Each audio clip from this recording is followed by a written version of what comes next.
Project HR podcast, where we deliver new ideas every week to help you build a better workplace. Project HR is brought to you by IRI Consultants. IRI helps organizations navigate workplace challenges, improve employee engagement and productivity, manage labor relations, and implement effective communication strategies to achieve their goals. For more information, you can visit IRI at iriconsultants.com. I am Jennifer Oraquad, Director of Business Development for IRI, and your host for today's episode of Project HR. Now, remote work, of course, is not a new concept. In fact, it's been around since we've had the ability to connect virtually. But in recent years, its adoption has accelerated, and some workers and some companies adapted to this new way of working with little disruption, while others struggled with the transition. The businesses that suddenly found themselves at the forefront of this new normal were the ones that had always operated remotely. So, my guest today is Liam Martin, who's taken a deep dive into these remote first organizations. Liam is the co founder of Time Doctor and the co organizer of the Running Remote Conference. In his new book, Running Remote Master the Lessons from the World's Most Successful Remote Work Pioneers, he unlocks new secrets of running remotely. Thanks so much for joining me today on Project HR, Liam. Thanks for having me, Jennifer. That was a killer intro. You got that locked. Very good. Thank you. I have a lot of help. So, Liam, I want to start out with a question. Have you always been a proponent of remote work? Yes, from day one, to be completely honest with you, my Sure. remote work journey started back around 2000 and I have to look at my master's degree to figure out exactly where that was, because my master's degree was actually the start of my journey. I think it was around 2008, 2009. Okay. And I was trying to pursue a PhD. That didn't work out too well. I actually ended up teaching my very first class at McGill University, and I started with 300 students and ended up with less than 150, Oh. and the worst academic reviews in the history of the department, and the department had been running for 187 Oh, years. no. So very bad. I remember walking into my supervisor's office and I said, "I don't think I'm very good at this." And he said, "No, you are not." And then I said, "So what do you think I should do?" He said, "Well, you got to spend the next 20 years getting good at this to actually enter into academia and do something meaningful. So Mm. either get better at teaching or figure something else to do." And 6 weeks later, I threw a master's thesis under his doors. I was out into the real world, and I actually started an online tutoring business Mm. off of that. And that was when we didn't have Slack or Zoom or any of these types Mm-hmm. of tools. We Mm-hmm. used Skype, which I'm sure probably Yep. a lot. I feel when I say Skype, I'm just like, am I dating myself on that one? I feel I'm not. I feel people still use Skype, but we used that and built a couple dozen tutors throughout North America and Europe. And that was my first online business, which was relatively successful. But then I really tried to figure out what I needed to do to be able to scale remote work. Mm-hmm. And Time Doctor was a critical part of that. So I ended up starting that with my business partner, Rob, about 12 and a half, 13 years ago. And then about 5 or 6 years ago, we got really frustrated with trying to figure out how to scale a remote business, because 6 years ago, remote work was really seen as kind of like a lifestyle business, Mm. as not something that serious businesses did. But then when I looked at it, I was like, well, WordPress is remote. That's 35% of the internet. Mm-hmm. A lot of these companies were scaling at a very aggressive pace remotely. So we started thinking about building a conference around remote work, did that for the past 6 years. Mm. And then obviously the last 2.5 years has just been the very definition of a black swan event for remote work. It's Yeah. completely exploded. For sure, for sure. And I'm with you on the Skype thing. I worked for a company probably in like 2015, 2016, and we were completely remote. And it was fascinating, but we did everything on Skype. So how has the conversation surrounding remote work changed since then, since 2020, really? Oh, well, nice to have versus needs to have. Mm. That's it. So and just for everyone that's listening, to kind of give you the context of what happened, 4% of the US workforce was working remotely in February of 2020. Mm. By March, that was 45% of the US workforce. Mm. Today, as of about 2 months ago, when the biggest study came out, 35% of the US workforce is working either completely remotely or in a hybrid capacity. Mm. And the number is actually going back up. Mm.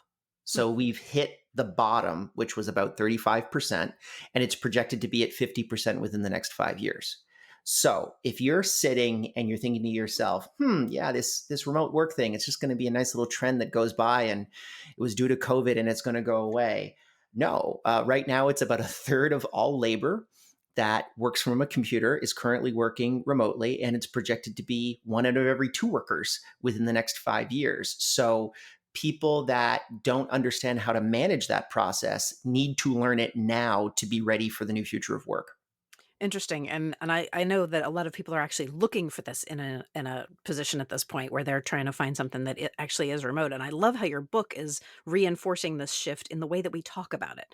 Now, you co-authored Running Remote with Rob Ross. So, can you share a little bit with us about your backgrounds and how the two of you came together? How far do you want me to go back, Jennifer? Well, we've already seen your disastrous teaching career, so maybe a little further than that. I don't know. It's funny. We were talking beforehand about my earlier history, and a lot of people don't know that I was in competitive sports. Right? Actually, Right? probably like 95% of podcasts that I go on don't really go that deep, and you guys did a lot of interesting work Yep. beforehand. So I used to be a competitive pair skater, ice dancer. So I was the guy that lifted the girls, Mhm. and did that from, well, actually, I did it from 13 until 21. Wow. And I ended up actually breaking my kneecap. And more Mm. specifically, I burst my patella. Mm. And you don't usually burst your patella if you just fall on cement or ice, as an Mm. example. Mm. But when you hold a 130-pound of girl Mm. in the air, it creates a really negative feedback loop Mm. your to your knee. And Mhm. so I went from really being I had a really clear focus on what I was going to do in my life, which was sports. That one knee injury completely changed my life, but Mhm. it changed my life in such a positive way Hmm. because, whenever I talk to people about very serious problems happening in their lives, I really try to challenge them and say, well, some of the most challenging things that happen in my life, the biggest disasters in my life, have actually produced the best return for me long term. If you just Mhm. expand out over it like 5 years, you'll just see that your life changes for the better. And I actually think when you think about COVID, it's a perfect example because we had this situation where the entire world had to switch to this quote unquote emergency remote work situation, this emergency work from home situation. And it required such a huge influx. I mean, I think probably COVID has produced the biggest HR change in work in the history of HR. Mhm. Sure. Yeah. Fundamentally, because we've got to deal with this entirely new way of working and adapting, which forces change. And I think that change is never bad. So basically, broke my knee, figured out, hey, you know what? I can't really do sports any longer. I got into university on a prayer Hmm. because I had not actually finished high school at that point, Hmm. and got into undergrad. My work ethic that I had developed through sports actually allowed me to excel in academia. And because I was a carded athlete, like I was getting drug tested every 2 to 3 months. Hmm. So I didn't do any of the stuff that you would usually do throughout your adolescence. I had a very stoic life. Sure. And that ended up really serving me quite well in university because I just continued on with it because I had this huge chip on my shoulder that everyone else I thought was way smarter than me because they finished high school and I didn't. Mm. And so I just, I worked at studying 6 hours a day where everyone Mm. else was partying, Hmm. and then turned that into grad school. And And into a tutoring business, obviously. So that's how is that how you and Rob met? that's it. Yeah. So we actually, well, so we met right after that tutoring business, or almost kind of like at the bookend of it, Mhm. because I went to South by Southwest. Mhm. It's really cool. It's about 150,000 people that come down to Austin, Texas, and they talk about everything connected to technology. And I was Mhm. speaking at a panel. Mhm. We were connected through a mutual friend, and he had this really crappy alpha of this tool called Time Doctor. And he is a medical doctor. So that's why we came up with the name Time Doctor. Mhm. uh, and I ended up really liking it because it would have actually solved the biggest business problem in my tutoring company, Mm. which was how to actually measure the amount of time a tutor worked with a student, because there was a lot of conflict Mhm. on, hey, did I work with my tutor for 10 hours or for 5 hours because you're billing me for 10? Hmm. And so solved that problem, decided to end up working full time on the project. And me and him have been co-founders for on that product for the last 13 years. Interesting. So, what inspired you to write this book, and why write it now? COVID. So in February of 2020, I started getting phone calls from people, and probably a big phone call would be maybe a company that has 1,000 people in it that's kind of just interested in this remote work thing and trying to figure out how to make it work. Hmm. And then by March, I was getting calls from G20 countries Hmm. that were saying, we took 550,000 government employees remote yesterday. What do we do? What do we do? Yeah. And I'm like, I have no idea what you're supposed to do. We have 200 people here. And the answer from this one guy was super surprising. He said, "You're the first person we've been able to get on the phone." There was Hmm. a massive informational vacuum Hmm. on remote work because pre COVID, our conference running remote was the largest conference on remote work. It still is, but that was 700 people. It was a Hmm. very small community of individuals that were running their companies remotely. And a lot of those were pursuing what we like to call location independence. So they were working regardless of location. Hmm. And so it was a very small group of people. And they're very passionate about remote work, but it was definitely a small community. And then at that point, basically everyone on planet Earth wanted to figure out what make these companies tick. And Hmm. so instead of me spending 3 hours sitting down with people on calls, which I definitely did too for like March, April, and May of 2020, writing this book is effectively that life preserver that I can throw to anyone to say, read this book. And then if you have any questions, just hit me up through email. So, was it difficult at all to convince people to sort of share their secrets? I mean, these are sort of trade secrets. How do they run their businesses? Was that difficult to get them to give up? There was one guy that we didn't include in the book. He actually pulled back his interview, Mm. and I can describe him to you, but I can't tell you who he is Sure, or of what companies course. he works Right. for. So he built a small fund, small. It, it was $100 million fund, Mm. and he was buying up companies. And all that he was doing was he had a really good understanding of how to deploy asynchronous management at scale, which is the ability to be able to manage people without simultaneously interacting with them. Mhm. And that's the thesis of the book, effectively. He Mhm. was able to take this $100 million fund and turn it into a $10 billion exit Hmm. within 10 years because he would just buy up companies. And the first thing that he could do is double or triple the net profit that come out of those companies Hmm. because he was just able to manage people so much more effectively using asynchronous management.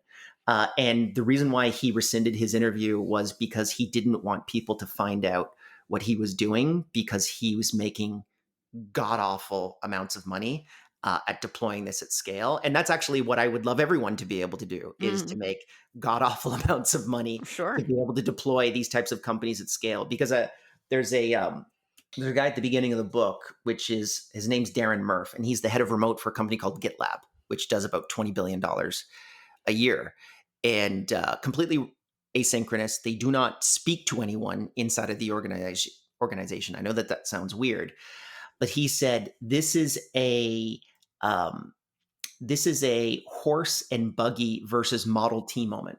Hmm. That's what he truly believes. This is Hmm. a better way of extracting value from companies, and it's just that the remote work and COVID was a forcing function to be able to again create adaptations that I think lead to an evolutionary change in the way that businesses are run.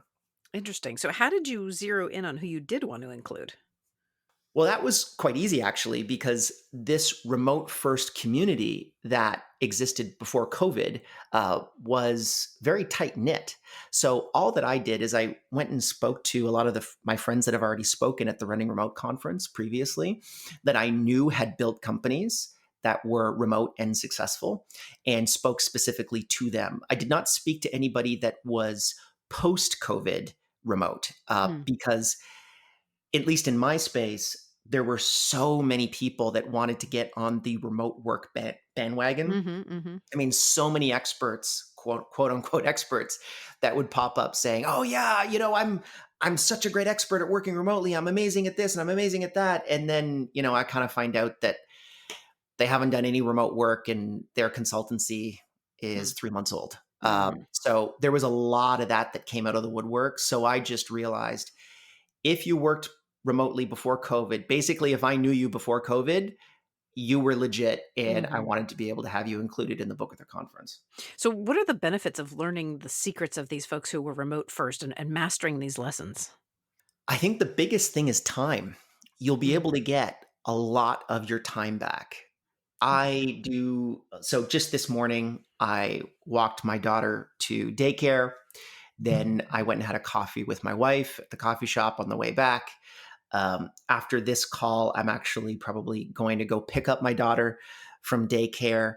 I'm probably going to do a little bit more work at like 5 or 6 p.m. It's 1:30 p.m. now. Mhm. And I'm not forced into these meetings Mm, that historically on-premise companies have always been buttressed by. mhm. So when I was looking at these remote first companies that had gone remote during COVID, they had these really interesting phenomenons where it was like 8 hours of Zoom calls every single day. I do about an hour of Zoom calls per week with my internal team because everyone knows what they're supposed to be doing. And so it allows for people to employ what we talk a lot in the book. It's called basically deep work, which is a concept coined by Cal Newport, who wrote a book by the same name, which basically allows you to be able to deploy everything that you need about a particular subject matter and really reinforce deep down thought into that particular task. So, let's say, as an example, you really want to start to sit down and write a book, as an Mm, example, which I did. mhm. Right? Uh, that requires a lot of focus Mhm. and a lot of lack of disruption. And if every 10 minutes I'm answering a Slack message, or I have to jump into a quick call with somebody on Zoom, or I have to answer an email that must be answered immediately, that does not create an environment of deep work. That creates an environment of disruption that basically results in you not getting any work done. Mm. So, the goal of asynchronous management is to optimize the amount of deep work or flow state that each team member inside of your organization can employ. All right, Liam, I've got to take a quick sponsorship break right now, but when we return, I want to explore more about this horse and buggy versus automobile moment that we're having. Stay with us. Organizational development is getting a lot of attention, now and for good reason. Your organization is faced with continuous and pervasive change. And while your leaders have inevitably dealt with change throughout their careers, there is a difference today. Changes used to have life cycles, making change management easier because there was a beginning and an end. That's not true today. Many companies are stumbling from one disruption to another as their managers and supervisors try to meet this flow of challenges. At IRI Consultants, we first work to identify how your systems, departments, and functional areas work together and where problems exist. A roadmap for change from IRI will concentrate on aligning your strategy, processes, and people to optimize organizational effectiveness. An IRI organizational development consultant partners with you. When your goals are met, you'll find your organization is better prepared to meet future challenges. We expect that the business environment will remain in a state of disruption for many years. Ensuring your organization is prepared to manage continuous change is the key to sustainability. Talk with an organizational development consultant today. Learn more at iriconsultants.com. That's iriconsultants.com. I'm back with Liam Martin, co author of Running Remote Master the Lessons from the World's Most Successful Remote Work Pioneers. So, you make it very clear in the book that this mindset is revolutionary. You describe it as one of the major reboots in human history. Why are we having such a radical shift? Well, I think it was that forcing function through COVID that really produced this interesting counterintuitive phenomenon that we're currently experiencing today, where more than a third of the workforce is working remotely. And it makes perfect sense when you think about how we're going to address the future of work. When you really look at what happened during COVID, it was the digitization of the economy. effectively, Mm-hmm. right? So companies that were really good at figuring out how to take the economy digital expanded, and the ones that weren't very good contracted. Netflix blew up, Mm-hmm. Shopify blew up, Mm-hmm. companies like ours exploded. Mm-hmm. And so the digitization of the economy is a trend line that was going to happen regardless of whether or not COVID happened or not. It was just an acceleration point that just gave everyone the excuse to be able to kind of let loose and say, hey, this is something that is going to completely change everything that we know as it applies to work. And I have a quote actually at the beginning of the book by Andreessen and Horowitz, which is arguably the best investment company on the face of the planet. They have produced the best return on investment for their partners in their funds. And they say that remote work is going to be a permanent civilization shift, more important than the internet itself. And I really do believe that, because we're not just talking about putting up a new product on the internet. We're actually now facilitating labor through a digital means. So now anyone on planet Earth can work for anyone else on planet Earth as easily as they could if they were in that local jurisdiction. This is a complete game changer, and something that I think we're actually at the tip of the iceberg Mm-hmm. for what we're addressing here, because the next 18 months are probably going to be when we transition completely from like a post-COVID world into just work as normal. And that's going to be a very interesting transition for what the future of work has. And it really does make you realize that remote touches every traditional work process. So from hiring to onboarding, managing people, all of these processes are impacted. Is that fair to say? Absolutely. I think that any digital worker, meaning any worker that works from a computer, will probably be remote at some point, or at least hybrid. There's a really great study that came out from McKinsey stating that about 67% of the US economy can work remotely at this point. So that's kind of like your salinity point for remote work Hmm. inside of the United States. And I think that that's probably applicable across most of the Western world, and probably the entire world when you think about it. So when, I don't know how many billions of people we have on planet Earth right now. I think we're just about to cross 8 billion. But, if 5 billion of those people are working from home, that's a complete civilizational shift. Hmm. That's like, you have to re-understand how corporate leases work. You have to understand how real estate works. You have to understand how food works, Mm-hmm. logistics, supply chaining. All of these things are going to have to change. I think they're going to change for the better. It's going to be much better for the environment. It's going to be much better for people's anxiety, stress levels.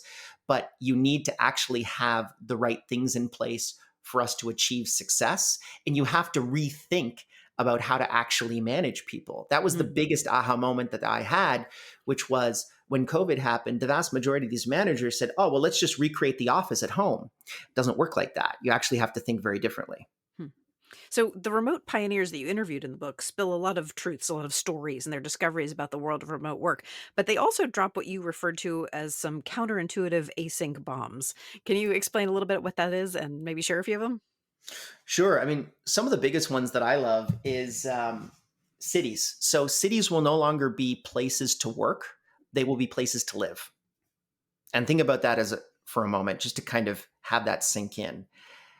The ability to work in a city is no longer the primary identifier as to whether or not a city will be successful or not. If anything, actually, it might be a hindrance towards your overall success. So you look at small cities like Boulder, Colorado, which had the highest amount of remote workers in the North America pre-COVID. They've done incredibly well because it's a really nice place to live, Mm. not necessarily a really nice place to work. Hmm. Um, I think we're going to see a huge crunch in the middle management space as it applies to work, and by extension, remote work. Hmm. Asynchronous organizations have counterintuitively half of the managerial layer than their on premise counterparts. And my perspective as to why that has occurred is because remote teams that apply asynchronous management are much more autonomous. They know what they need to do. And effectively, the platform is the manager, not the individual manager is the manager, if that makes sense. Hmm. And so you're going to create a world where workers will basically know what they need to do. It'll be very clear what they need to do. And you don't necessarily need managers to be able to effectively monitor them. They'll actually just be able to get their work done and get it a lot more efficiently with a lot less costs. Fascinating. So you also talked about the unexpected benefits of the async mindset. Would you share some of those with us? Sure. So, well, I think what we've addressed before is actually a massive benefit from a business owner's perspective, which is a 50% smaller, thinner layer of management as it applies to on premise workers and on premise environments. That's huge when you think about the dollars and cents in the P&L at the end of the day from a company perspective. I also see that remote workers are significantly happier than their on-premise counterparts. Hmm. There's a lot of counterintuitive data coming out right now. I actually think there's a bit of a conspiracy as it applies to going back to the office. Uh-huh. I don't know if you had seen an article that came out just recently from the CEO of BlackRock. No. So CEO of BlackRock, effectively the biggest corporation or at least holding company on planet Earth. They also hold the most corporate leases on planet Earth. And the Mm. CEO of BlackRock stated the answer to inflation and our economic woes is for people to just go back to the office, Hmm. said by the largest corporate leaseholder on Right. planet Earth, right? Right. So it's one of those things that, and I very clearly identify my bias beforehand. I'm Hmm. definitely an advocate of remote work. That is a bias that I hold, but I also look at the data, and remote workers have an EMPS rating, Employee Net Promoter Score, on average double what an on premise worker has. And when we actually studied this inside of the book, we started to ask the reasonings of the heads of remote and the heads of HR inside of these companies as to why they were successful. And the number two reasons, or the top two reasons that they give is autonomy, meaning they get to do whatever they want, whenever they want, and they get Hmm. to basically, they're not told how to go from A to B. They're just said, go to B, Hmm. which gives people a lot more freedom in how they do their work. And then the other one was the ability to be able to have work flexibility, the ability to be able to work from a coffee shop if they want to go Hmm. to a co-working space, to go into the office if they really want to, but allow that to be on their own terms. This is incredibly freeing, particularly for women that actually found EMPS. EMPS is higher for remote workers and women than it is for men. Well, maybe not counterintuitively. It does make sense when you think of women as the primary caregiver from a children's perspective. Just the Hmm. ability to be able to juggle those things is super important. All right, it's time for another quick break. We'll be right back after this. You're listening to the Project HR podcast. I'm your host, Jennifer Orqua, and my guest today is Liam Martin, co author of Running Remote: Master the Lessons from the World's Most Successful Remote Work Pioneers. We're back. So, Liam, what do you hope readers will get out of this book? For me, it's really understanding that number one, you need to be able to manage people differently in office versus remote. Mm. So I've said this time and time again. It's creating an environment where, and I'm going to steal a quote from the book, actually, from someone that I interviewed, which is the office being this environment of constant interruptions and immediacy. And if you can remove these interruptions and immediacy inside of your work, then you actually can be much more successful inside of your work. Mhm. And when we think about interrupting someone digitally, it is actually counterintuitively a lot easier to be able to interrupt someone digitally than it is in person. So, Jennifer, if I went over to you and we're in the same office, I would see you working away on something, and maybe I wouldn't necessarily bother you until maybe you were at the coffee maker, where we would go out and say, "Oh, Jennifer, I have this issue that I need to be able to address with you," but wouldn't necessarily bother you if your head's down. Mm. Inside of remote work, however, we don't necessarily see that. And we interrupt people through digital means, right? We send them that Slack message or that Microsoft Teams message. We send them that email, or we say, hey, can I talk to you immediately? Here's a Zoom link. Mhm. And that creates a lot of disruption. That actually pulls people right out of their flow state and creates an environment where I've had a lot of different disruptions throughout my workday, but I haven't actually gotten any work done. So I spent 8 hours at work, but I didn't actually get any work done. And so we need to flip that over on its head. And we need to be able to create an environment in which every single worker creates as much autonomy and flow state as humanly possible. That's the goal of the book, which starts, unfortunately, with the manager. So I tell managers all the time, your job as a manager is to be able to increase the amount of deep work from your direct reports and reduce the amount of disruptions and interruptions from your direct reports. And unfortunately, the top source of those disruptions are you. Mm. So you need to be able to start by minimizing the amount of times that you interrupt that worker, and you'll see a huge return on investment. But this goes against pretty much everything that we've learned in 20th century MBA classes. So we're a virtual company and have over 100 employees. Are the lessons in this book applicable to companies of any size? I think they are. So it depends on obviously where you're at. I think it's more important the larger you are. There's an interesting debate that I had in another podcast about innovation versus efficiency. So remote work is definitely a compounder of efficiency. So when you have, as an example, a sales team and you build process documentation so that the VP of sales is no longer responsible for actually training salespeople, but the platform now trains people, provides the training, and then that individual can scale their effect much more.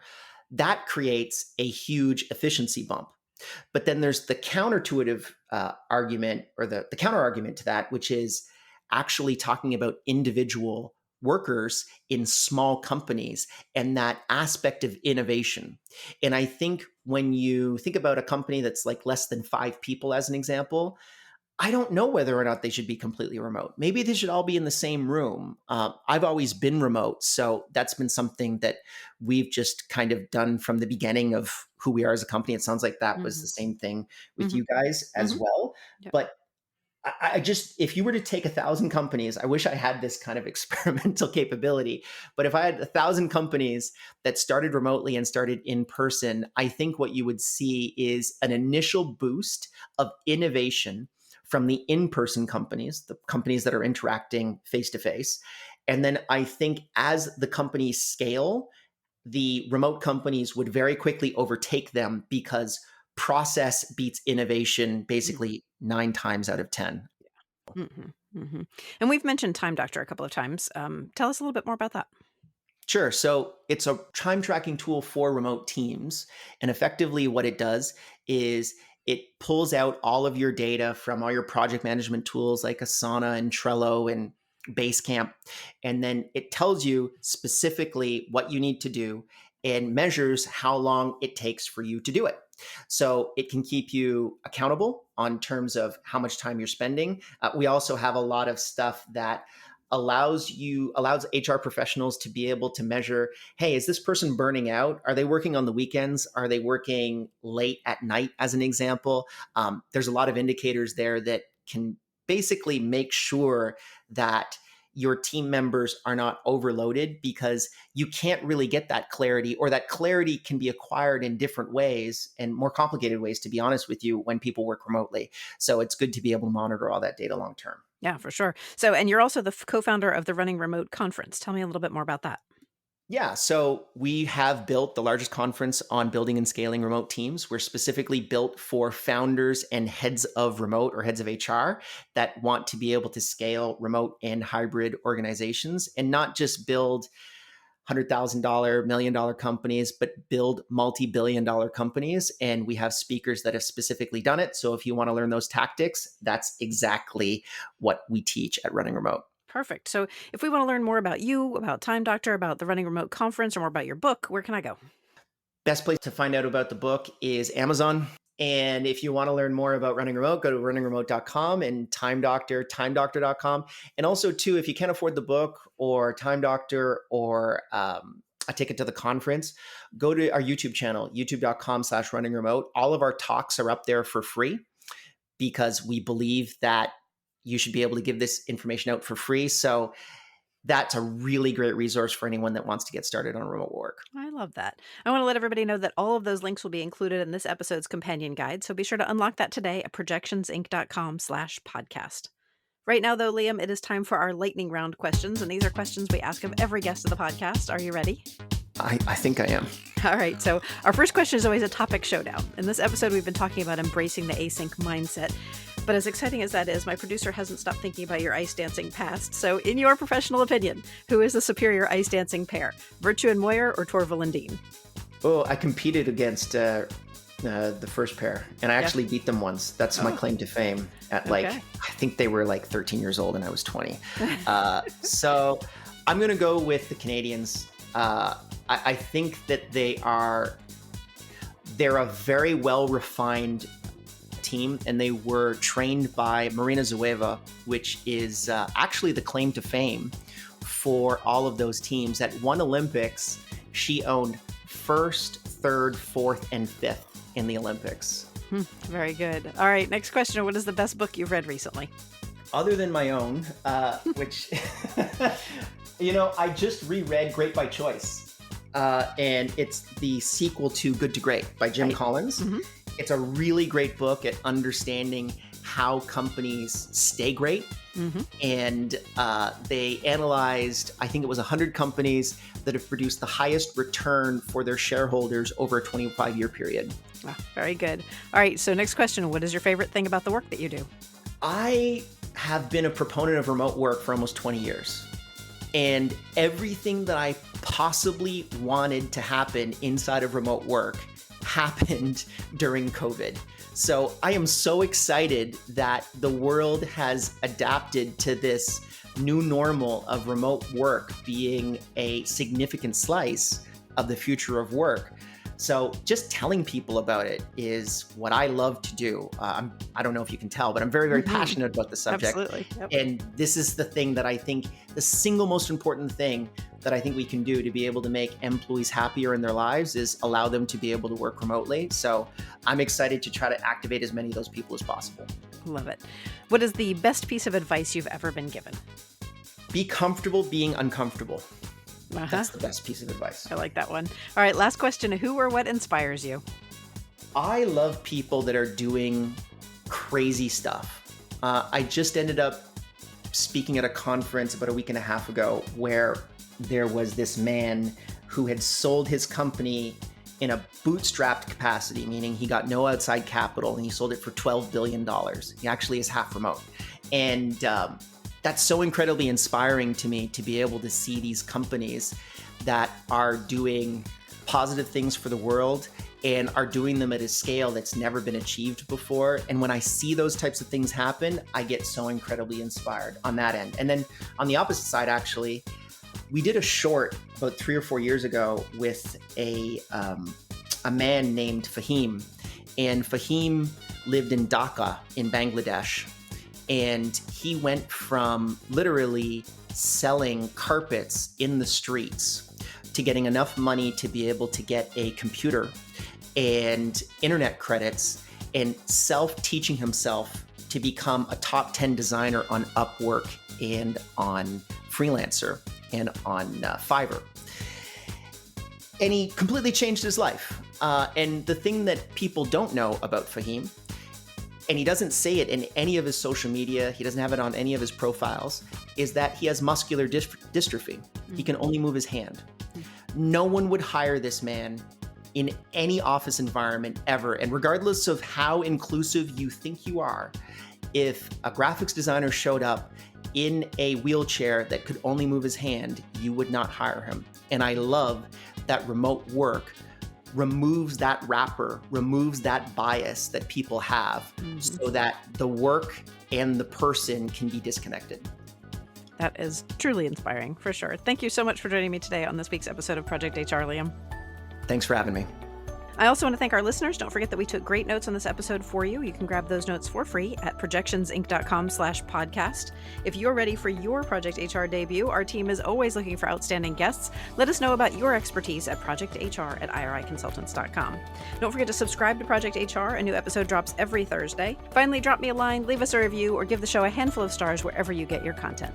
That's all for this week's episode of Project HR. Let's make it a great day at work.